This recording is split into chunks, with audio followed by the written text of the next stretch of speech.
disturbing Reddit confessions. Can you handle hearing dark secrets from the depths of the internet? These chilling Reddit confessions will make you wonder, what drives people to do such things? Watch until the end to discover the most shocking confession. I stood by and allowed my wife to almost kill our son. I was happy she did it. Okay, fair warning, this story is very long. I apologize for that, but it's something deeply difficult for me, and I've been carrying it for many years. On my therapist's advice, I've written it all out to try to make sense of my feelings about it. He didn't advise me to post it on Reddit, of course, but I've struggled with this for a long time, and I need to hear other people's opinions. Even after all these years, I'm still unsure how I feel about it, but I'm ready to submit it to public judgment. I know I made mistakes, probably many of them, but I truly tried my best. My son was deeply troubled, extremely troubled. If you've seen the movie We Need to Talk About Kevin, it will help you understand what I'm talking about, because I swear to God, when I watched that film, I felt like I was watching a documentary about my life. It was as if the writer had hidden cameras in my damn house. That's how accurate it was. The only difference is that in the movie, the boy appears normal to his father, and only reveals his true nature to his mother. With my son, there was no mask. His insane behavior was the same with everyone from the day he was born. My son was simply born. Wrong. He was planned. My wife and I tried to conceive and were overjoyed when he was born. He was wanted and loved. We showered him with affection and tried to give him a happy childhood. But from the day we brought him home from the hospital, he was miserable. He cried nonstop for 13 months. I'm not exaggerating, 13 months without a break. He cried until he lost his voice and kept crying. You could see his little face scrunched up, but no sound came out, completely hoarse. There were times he would cry in his sleep. I've never seen or heard of any other child who could do that. We took him to doctors, specialists, tried changing his diet, held him, rocked him, gave him toys, played music, hung mobiles, everything we could think of. Nothing worked. It was 13 to 18 months of relentless, sleepless hell. When he stopped crying, we thought we were out of the woods, but it quickly became clear that, for some unknown reason, he was just angry at being alive. I never saw that child give a genuine, joyful smile even once in all the time I knew him. I saw him grin a vicious, horrible grin many times, taking perverse pleasure in causing pain, suffering, or breaking rules, but a smile of genuine pleasure at something nice? No. Never. Not once. He had no interest in anything positive. He was fueled by hate, and everything he did was directed toward that. As soon as he could walk, his mission in life was to destroy things.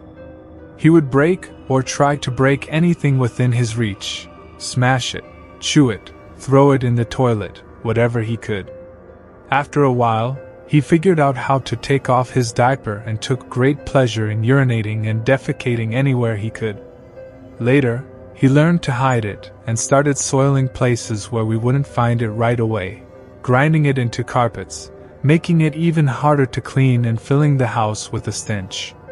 When he got older, ages 9 to 15, he would urinate and defecate in our bed until we installed a lock on our door and he couldn't get in anymore. Then he'd just leave a mess in the hallway outside a room. This biological warfare started when he was 2.5 years old, and he never grew out of it. I'll try to speed this up, because I could literally go on for days about this.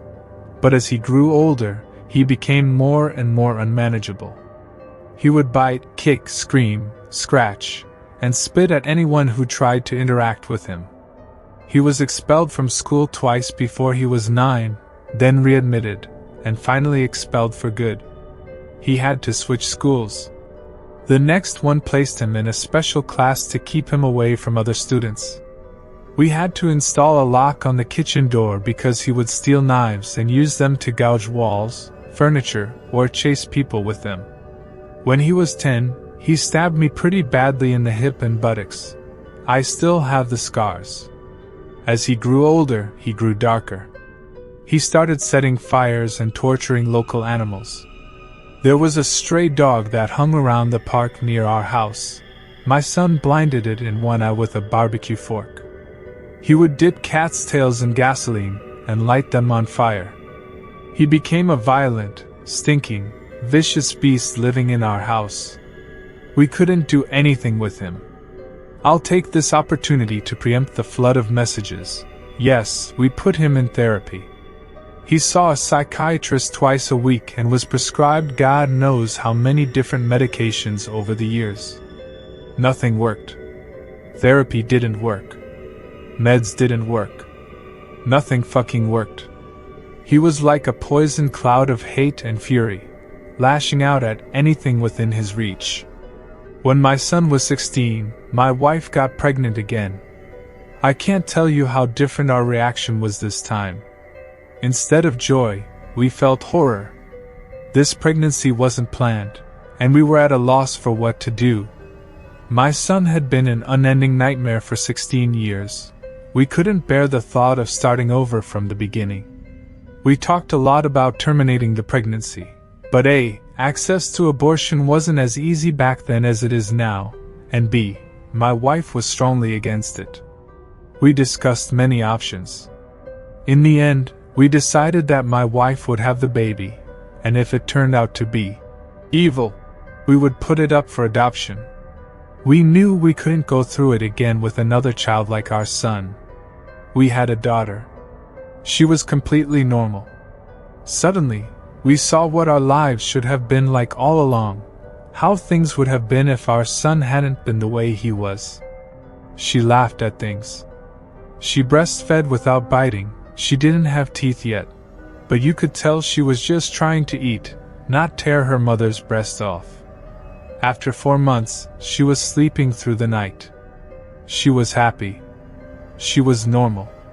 I can't describe the relief and happiness we felt. I don't have the words for it. This is where I think I really started pulling away from my son. Until then, no matter the mistakes I made, I had always tried my best to do right by him. I'm convinced of that. I tried to help him, love him, and care for him. I really tried. But when my daughter was born, my wife and I instinctively turned toward her. She became our focus, not out of malice, but simply because she was so much easier. She was so happy and sweet. Every moment we spent with her felt like magic. I understand this was wrong, but we honestly couldn't help it. I don't have a better explanation than that. My son didn't care about my wife's pregnancy. I honestly don't know if he even understood it, but when we brought our daughter home, he started acting out even more. I didn't think it was possible, but he took it up a notch. At this point, he was 17. We were having explosive screaming matches daily. Usually, after we fought, he would storm out of the house and disappear for hours or come back the next morning. It was a relief. I started looking forward to our fights because they would get him away from us for a while. After our daughter's birth, my relationship with my son was almost non-existent. Our only interactions were screaming at each other. My wife was even worse with him. She had nothing left to give by that point. If our son even entered the same room as her, she would stop whatever she was doing and start screaming, "Get the fuck away from me! Get out! Get the fuck out!" until he left. He started spending more and more time outside the house, which was a blessing for us. I have no idea what he got up to out there, but we were just glad it wasn't being inflicted on us. Because of our son's behavior, we had heavily fortified our house with locks. All the cheap, thin interior doors in our home had been replaced with thick, solid wood doors that couldn't be kicked through, equipped with keyed locks that my wife and I carried keys for. I know it sounds extreme, but locks and heavy doors were the only way we found to create safe spaces from him. And again, before I'm flooded with messages, I wasn't locking my son in rooms like a prisoner. He had free reign of the house and could come and go as he pleased. My wife and I would lock ourselves in rooms to protect ourselves from him. If anything, we were the prisoners in our own home. On the day in question, I had fought with my son in the morning, and he had left the house in a rage. My wife and I were enjoying some peace and quiet in the kitchen while our daughter napped in our bedroom. Then our daughter started crying. Any parent with young children can tell you, you get used to your child's cries, and you can tell what they need after a while. They cry differently if they're hungry, need a diaper change, or just want to be held. Babies can communicate pretty well before they can speak. But this cry was different. This cry was pure terror. The moment we heard it, my wife and I jumped out of our chairs and ran to the room. The door was locked, of course, and it took a few seconds to find the right key to open it. My son was in the room. We lived in a bungalow, and the bastard had climbed through the window to get to her. He was standing over her crib with a steak knife in his hand. I have no idea where he got it. It wasn't one of ours. We kept our knives carefully locked away. I think he might have stolen it from a neighbor's house. He had already cut her twice, once on her belly and once on her arm. I could see blood running down. When I entered the room, he was dragging the back of the knife down her face, not cutting her, almost tickling her with it, teasing her while she screamed. He looked up at us and smiled. Before I knew what I was doing, I was already moving, running to put myself between them. I didn't think, I just acted on instinct. Even so, my wife got there faster. It was like a movie on fast forward. She reached him, knocked the knife out of his hand, and shoved him with her full body weight so hard that he flew away from the crib and hit the wall. I picked up our daughter and held her while my wife screamed. I could see her shaking, almost convulsing. I remembered the smell of the room, the sound of her screaming, and the look on my son's face as he stood there, blank, dead. There was nothing in his eyes, no emotion. He looked like an alien to me. I watched my wife take a step forward. I could have reached out and stopped her, but I didn't. She took another step, getting very close to him. I could have stopped her again, but I didn't. She stood there, staring at him for maybe 3 to 5 seconds without moving, and then she punched him in the face. Now, up until this point, you might have pictured my wife as a typical woman, small frame, delicate, gentle. That's not the case. My wife is small, but she's not delicate or gentle. Never has been. Since I've known her, since her early teens, my wife has been a boxer. MMA didn't exist back then, but karate and boxing were big, and my wife was a talented amateur. She was about 130 pounds, with a lot of muscle, and she knew how to punch. I had 70 pounds on her back then, and I have no doubt that in a real fight, she could have and would have flattened me. Neither of us had ever laid a hand on our son in anger before, but something broke in her that day, and all the years of anger, pain, sorrow, and frustration came pouring out. When she hit him, his head snapped back, and blood started pouring from his nose. He barely reacted. He just looked at her with a shocked expression, like he didn't know how to process what had just happened. She waited a second, and then she hit him again. I could have reached out and stopped her. I could have dragged her out of the room, taken her away, calmed her down. But I didn't. I just stood there and watched as she systematically began to beat him to a pulp. Every time he tried to cover one part of his body, she'd hit him somewhere else. Body, head, over and over. He started screaming, crying out, begging her to stop. It was the most genuine reaction I'd ever seen from him in his entire life, but she didn't stop. I watched her ramp up, hitting harder and faster, working him like a heavy bag. He tried to swing at her, but she dodged easily. She was on autopilot, sinking into her training. I stood there watching her for a minute, then I turned my back on them and took my daughter out of the room. I brought her to the kitchen and gave her a bath in the sink. I found that he had cut her a third time on the sole of her foot. All the cuts were superficial. I cleaned her up and held her until she calmed down. I put polysporin and band-aids on her wounds. In our bedroom, I could hear my son screaming, calling my wife horrible names, threatening to cut her head off and eat her corpse. After a while, I didn't hear him saying anything anymore, not even crying out. I assumed he must have been knocked out, but I could still hear her beating him. It went on for a long time, long enough for my daughter to fall asleep in my arms. I just sat at the kitchen table, waiting for her to finish. Finally, she came out and sat down across from me. Her hands were swollen and red. Her face and arms were splattered with blood. Her chest was heaving. We just stared at each other without saying anything. After a while I asked her, "Is he dead?" She looked back at me and said, "I fucking hope so." I nodded. That was all there was to say about that.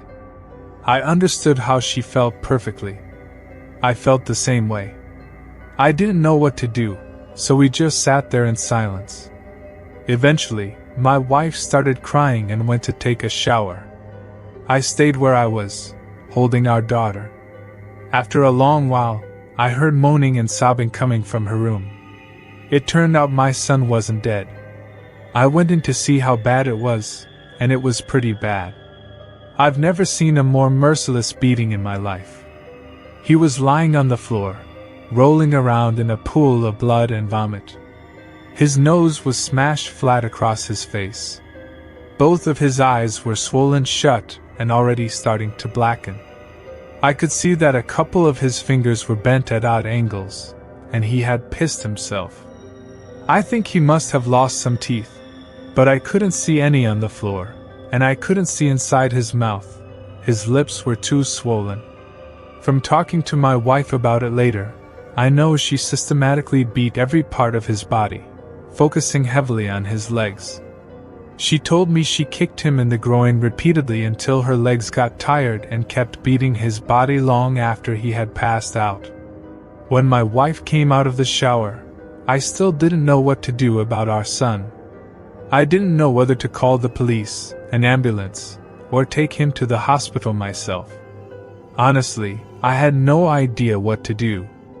After a while, I realized I simply didn't care what happened to him anymore, and we decided to let him live or die on his own. There was an in-law suite in the basement that we had never really used, and my wife, daughter, and I moved down there. We simply ceded the top floor of the house to our son and locked everything down, completely separating our lives. There was plenty of food upstairs, enough for a couple of weeks or more. He had a bathroom and bedrooms to use. We had a bathroom in the basement, a small kitchenette, and a separate entrance, so we just stopped going upstairs. We decided we were done with him. I figured we'd let his food run out and see what happened next. Over the next week, we could hear him moving around upstairs sometimes. I think he mostly spent his time lying in bed, recovering. I went to work, staying on high alert in case he attacked me in the driveway, but he never did. My wife stayed home with our daughter. She was never out of our sight. One night, we heard him going ballistic, smashing things and banging around. We didn't respond. He never tried to come downstairs or get near us, though. I think he was afraid that if he got near us again, my wife might finish the job. After 3 weeks in the basement, we hadn't heard anything from upstairs for a few days, and I ventured up to the main floor of the house. The place was demolished, and there was no sign of my son. He was gone. It took months to repair the damage he had done and get the main floor back to normal. There was food and feces smeared on the walls, broken glass on the floor, and huge holes in the drywall. He had ripped the place apart. He tore up the linoleum in one corner of the kitchen and emptied an entire foam fire extinguisher into the living room. I'm thankful he didn't burn the house down with us in it. Honestly, I'm not sure why he didn't. The kid wasn't shy about setting things on fire. After that, I lived in fear every day that he would come back, that he would ambush us out of nowhere and try to kill us. We moved about 3 years later, and I finally stopped being afraid that he would show up again, since we had no idea where we were. I finally felt safe from him. All of this happened a long time ago. My son was born in the spring of 1971. My daughter was born in 1988. I'm an old man now. I'll be 70 this year. And my wife passed away from cancer in 2016. My daughter is 31 now. I moved in with her and her husband after my wife died. I have 2 granddaughters, and they are the joy of my life. I see a therapist a couple of times a month to talk about this. I don't know where my son is. The last time I saw him, he was lying on the floor of a bedroom, bleeding and broken. I haven't heard from him since he left, over 30 years now. I don't want to. I carry a lot of guilt from that time and a lot of conflicting emotions. I didn't beat him myself, but I allowed him to be beaten, and I thought he deserved it. I was glad it happened. I didn't try to kill him, but I would have been happy if he died. I will say that I hope he was able to overcome his demons and live a normal life somewhere. If he wasn't able to do that, if he stayed the way he was, then I truly hope someone out there killed him. When I knew him, he was a rabid dog. Either way, I just hope he isn't still out there hurting anyone else. I'm dying, but haven't told anyone. A little over 2 weeks ago, during a routine checkup, I was diagnosed with cancer.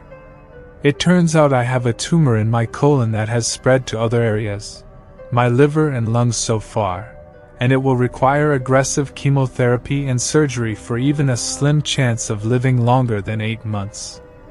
I've decided against treatment, and I haven't told my wife because I know she'll pressure me to undergo it, which would mean months of pain and suffering for a small possibility of success. Instead, I'm focusing on making our last few months together as happy as possible. I've started working shorter hours so I can make her breakfast, tuck her into bed, and take her on evening dates. My landlord, who owns the workshop I rent, has agreed to let me run my business rent-free for the next 6 months. This has eased a lot of financial stress and allows me to save more so she'll have something to rely on after I'm gone. I hope she'll forgive me for choosing this path. When I was 16, I took our family pet to the vet and discovered he was terminally ill, but I never told anyone. I'm the oldest of 4 kids in a family of 6, and growing up, we had a beautiful albino chinchilla named Dusty. Dusty was an amazing pet, gentle, never bit anyone, loved to cuddle, and enjoyed burrowing through bedsheets. He had a large cage in the guest bedroom, which was connected to my room, and every time someone walked by, he'd run to the gate, hoping to be let out. If you opened it, he'd hop right into your hands. He was such a great little companion. About 3 days after I got my driver's license at 16, I noticed Dusty's eye was tearing up, something I'd never seen before. Feeling like a responsible new adult, I decided to take him to the vet myself. I put him in a brown paper grocery bag with his favorite blanket, poked some air holes, stapled it shut, and buckled him into the passenger seat of our family van. Half an hour later, I was sitting in the vet's office, holding Dusty and feeling like the most capable person alive. The vet specialized in exotic animals and examined him before suggesting an X-ray. She sedated him slightly, took the X-ray, handed him back to me, and left the room. I sat there, petting him as he woke up, feeling like I'd reached peak adulthood. When the vet returned, she sat beside me on a small bench in the exam room and started petting Dusty in my lap. She talked about how wonderful he was and how lucky I was to have such a special pet, asking me to share my favorite memories of him. We chatted for a while, and finally I asked, "So, how much do chinchilla eye drops cost? I need to get going." She smiled gently and said, "I wish eye drops could fix this." Then she hugged me and explained, Dusty had been irresponsibly bred and had an internal deformity involving the roots of his teeth, which were putting pressure on his eyes and brain. This would eventually lead to an early death.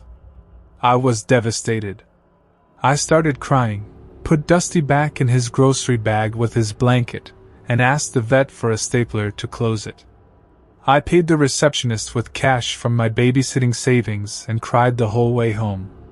When I got home, I sat in the car in the garage for a while, trying to pull myself together as Dusty chewed on his bag. Looking back, I'm not entirely sure why, but in that moment, I decided not to tell my family the truth. The vet had said Dusty wasn't in pain despite his tearing eye and that we didn't need to put him down. She estimated he might have about a year left. I guess I didn't want my family to feel sad every time they played with him or walked past his cage, knowing his time was limited. I wanted the rest of his life to feel normal. Eventually, I brought him inside and put him back in his cage. Later that day, I went to Petco and bought rodent eye drops as a cover story. That night, I proudly told my family I'd taken Dusty to the vet, lied about the diagnosis, and said the vet had given me eye drops for a common chinchilla irritation. Dusty lived for 3 more years after that, 2 years longer than the vet had predicted.